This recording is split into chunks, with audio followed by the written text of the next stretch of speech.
mademoiselle Rebecca. Oui, alors moi, je suis sage comme une image ce soir, parce que je suis quand même avec un directeur d'école, qui est Christian. Eh oui, Rebecca. Et bon, pour ma dernière année, puisque je vais aller en retraite très bientôt, j'ai repris une direction dans une petite ville du Sud, Arles. En Arles. Voilà, d'ailleurs, j'ai fait signer tous mes collègues.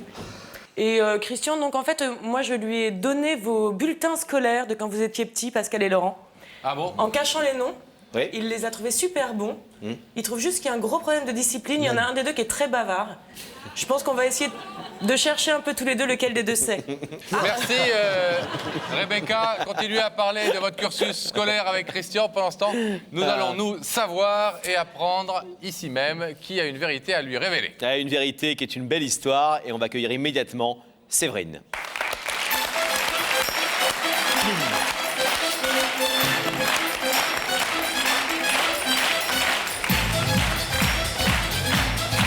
Ça va bien? Ça va. Bonsoir Séverine, merci d'être avec nous pour les places. Ça va Séverine? Ça va. Alors, Séverine, vous êtes une maman comme les autres. Oui. Mais vous êtes la maman d'un petit garçon qui s'appelle Julien. et qui n'est pas vraiment un petit garçon totalement comme les autres. Non, c'est vrai, Julien a des problèmes de dyspraxie, donc problèmes psychomoteurs. La dyspraxie, en quelques mots, on a appris ça avec Pascal et avec notre équipe, c'est un trouble qui intervient qu'on découvre chez certains enfants en bas âge et qui est une difficulté à homogénéiser ses comportements, que ce soit verbaux, que ce soit dans le comportement ou les gestes, ou les comportements sociaux, ou les comportements scolaires ou d'apprentissage, c'est ça? Exactement, c'est ça. Julien, quel âge? Julien va avoir 11 ans. On vient de voir Christian à l'instant avec Rebecca. Qui est donc Christian? Alors Christian, c'était l'instituteur de Julien l'année dernière, donc le directeur de l'école. Et Christian est parti maintenant. Voilà. Et alors? Et alors, ça fait drôle parce qu'il s'est énormément occupé de Julien. Donc il nous a énormément soutenus. Et si vous êtes ici ce soir, c'est pour le remercier, bien entendu, pour lui Exactement. rendre hommage par rapport à cette action qui a permis, on va le voir, de changer la vie, non seulement la vie de Julien à l'école, mais aussi la vôtre. La nôtre, parce que c'était pas toujours bien. Aisé. Non. On va regarder ça en images tout de suite. Julien voit le jour en compagnie d'Alexandra, sa petite sœur jumelle. Sa vie commence comme celle de tous les enfants. Il est entouré et choyé par sa famille. C'est un petit garçon joyeux et heureux de profiter de la chance d'être à deux pour découvrir le monde.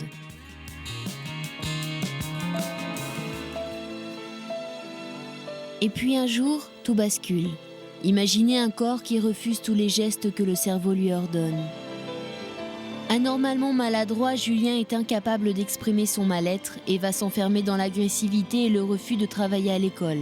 Sa révolte devient rageuse, il rature les appréciations de ses professeurs.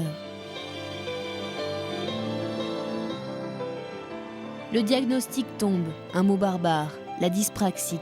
C'est le nom de la maladie qui gâche la vie de Julien. Exclu par ses camarades, incompris par ses professeurs, Julien remplit ses cahiers de fleurs grimaçantes et dessine des monstres qui hantent son esprit. Julien devient un enfant rebelle qui rêve d'être libéré. Jusqu'au jour où Christian entre dans sa vie. Il est le directeur de son école et le combat de Julien devient son combat. Par tous les moyens, il veut le faire sortir de son enfermement. Julien change, Julien se bat et gagne jour après jour du terrain sur la maladie. Il s'ouvre à nouveau à la vie de famille. Le miracle se produit. Julien a enfin retrouvé le goût d'apprendre. C'est à toute une famille que Christian, le maître d'école, a redonné la joie de vivre. Ce soir, un enfant enfin heureux veut offrir un merci à son sauveur. Bien résumé. Tout à fait ça. Je suis très émue. Comment est-ce que Christian, ce directeur d'école formidable, s'y est pris avec Julien? Alors, avec douceur, avec du tact, parce qu'il y avait beaucoup d'adultes qui ne le prenaient pas au sérieux, puisqu'il faisait des crises violentes. Et généralement, quand un enfant s'énerve, on essaye de le brimer un peu. Et Christian, lui, l'a pris avec douceur. L'a soutenu toute l'année et n'a jamais baissé les bras parce que c'était vraiment pas évident. Et vous pensez que cette attitude a vraiment permis de révolutionner totalement le comportement de Julien, en tout cas lui donner sa chance, ce que Oui, d'autres parce- n'avaient pas fait? Oui, tout à fait, parce qu'il a mis des équipes éducatives justement à la disposition de Julien pour pouvoir justement trouver le problème. Jusqu'à présent, vous n'aviez pas rencontré des enseignants de ce type? Non, jamais. Il était brimé plutôt. Il était Exclu. mis de côté. Oui, exclu. Alors vous nous disiez que Christian avait quitté l'école Oui. dans laquelle se trouve Julien. Donc ça veut dire que vous ne le revoyez plus? Je ne le revois plus, non. J'ai des nouvelles par rapport à son collègue qui a repris sa place comme directeur.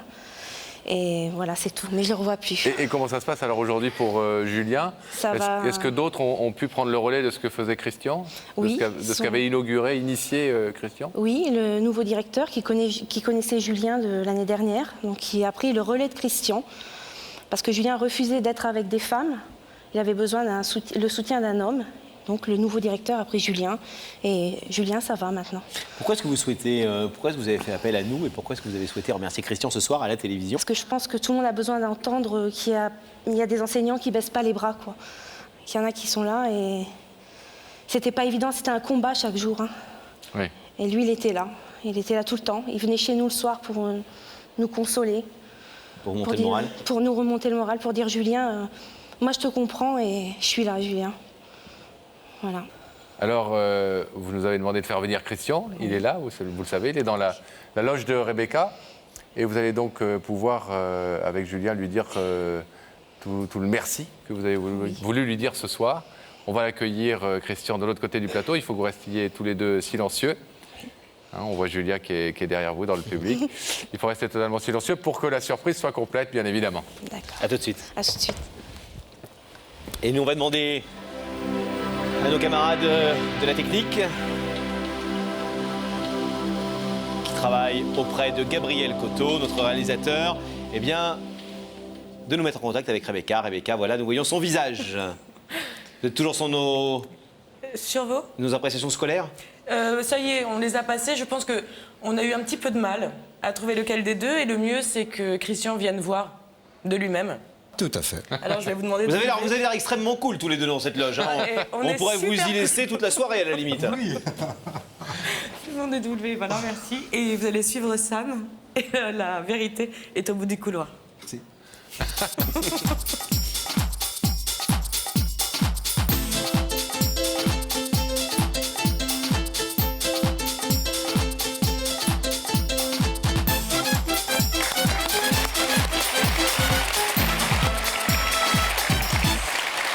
Bonsoir Christian. Bonsoir.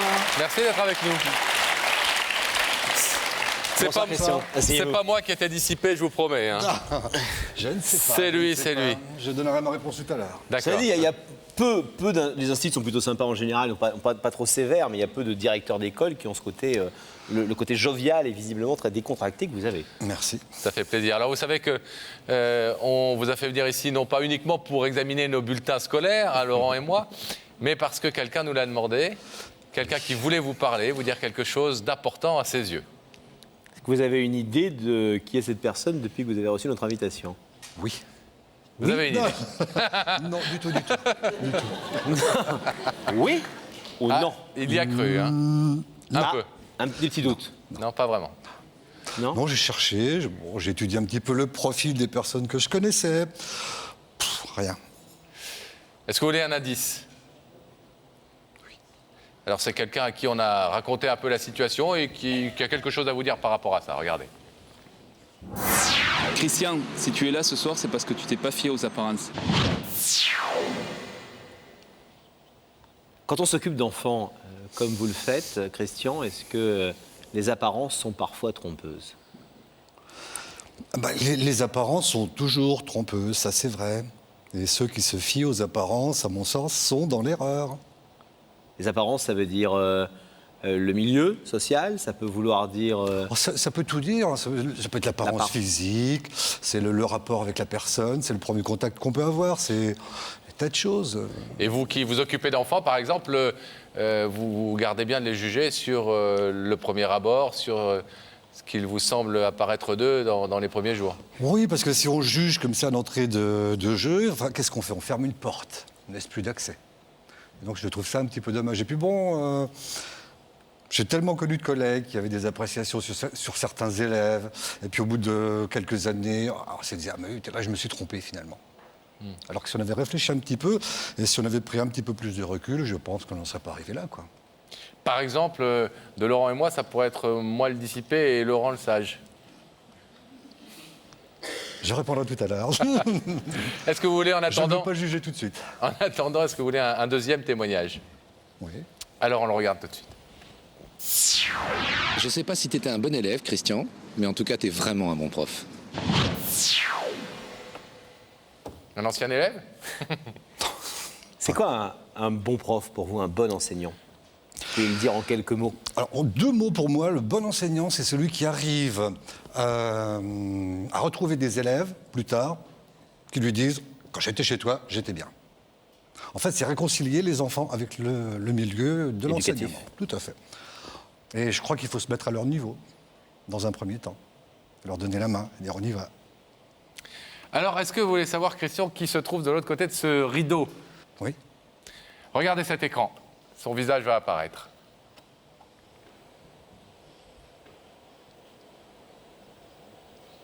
Oui. Bien sûr. Bonsoir. Bonsoir, Comment allez-vous? ça va. Et vous? Ça va très bien, merci. Ah non, là, je ne m'attendais pas. C'est ça une surprise? Oui, c'est sûr, oui. Oui, complètement, oui. Non, c'est vrai qu'on a travaillé un petit peu main dans la main l'an passé. On a essayé de gérer pas mal de choses. Oui, J'espère que ça a porté ses fruits. tout à fait. Comment va Julien? Ça va mieux, Oui, grâce à vous. merci. Est-ce que vous voulez savoir ce que cette maman, la maman de Julien, est venue vous dire ce soir? Ah, tout à fait, oui. Séverine, c'est à vous. Alors Christian, je vais vous appeler Christian ce soir. Oui. J'avais pas l'habitude de vous appeler Christian, mais ce soir je vous appelle Christian. Je voudrais vous remercier pour tout ce que vous avez fait pour Julien, de l'avoir épaulé, parce que maintenant ça va mieux. Je pense que Jean-Philippe, je vais dire Jean-Philippe aussi, vous a donné des nouvelles. Et il a progressé et on a découvert ce qui se passait réellement. C'est très bien. Voilà, et grâce à vous, parce que vous avez mis plein de choses en place et vous nous avez réconfortés tout au long de l'année. Voilà, et vous avez épaulé Julien surtout, chose qui était très dure. Pas évident. Dur, hein. non, pas dur. C'était pas évident quand Normal. même. Vous nous disiez que ça avait changé votre vie, pas seulement la vie de votre fils, mais la vie de votre famille. Tout à fait, oui. Une porte qui s'ouvre et tout d'un coup le début de la résolution d'un problème qui vous semblait un problème insoluble. Oui, c'est on renaît quoi, on revit. C'est plus le même Julien. C'est plus du tout pareil. Mais grâce à Christian, parce que je dis qu'il a pas baissé les bras. Voilà, il mérite des remerciements. Séverine, vous nous avez aussi dit que si vous ameniez Christian ce soir sur un plateau de télévision, au-delà de ce que vous auriez pu lui dire, et ce que vous avez sans doute déjà dit dans l'intimité, c'est que vous le trouviez un petit peu exemplaire, ou beaucoup exemplaire. Beaucoup exemplaire, pardon, parce que c'est pas évident à mener. Hein. Je veux dire, Julien, il n'était pas bien du tout. Donc, certains enseignants auraient pu baisser les bras. Il y en a qui ont baissé les bras et Christian, non. Il l'a pris avec lui dans sa classe et il l'a aidé jusqu'au bout. Et il ne s'est pas fié aux apparences, Pas dont du on parlait tout. tout à l'heure, Et c'est pas du et tout qui fait font aux tellement de mal apparences. aux enfants parfois. Là, c'était pas les... Non. Ce que j'ai pris en compte, c'était la souffrance d'un enfant. C'est tout. Donc, dans ces cas-là, on ne peut pas faire autre chose que d'essayer de trouver une réponse. Enfin, essayer de trouver une réponse, au moins de chercher. Et non pas de dire, bon, s'il est comme ça, on n'y peut rien. Non. Vous pensez mériter l'hommage que Séverine est venue vous rendre ce soir? Le mériter, je ne sais pas, mais je l'accepte. C'est tout ce qu'on vous demande, Christian. Merci de vous lever. Le rideau va s'ouvrir, évidemment, et vous allez pouvoir rejoindre Séverine et Julien, qui se trouvent non loin d'elle.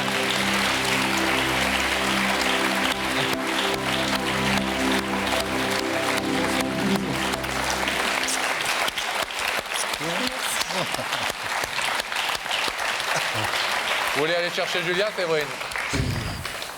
Salut Julien. Allez, tac. Ouais.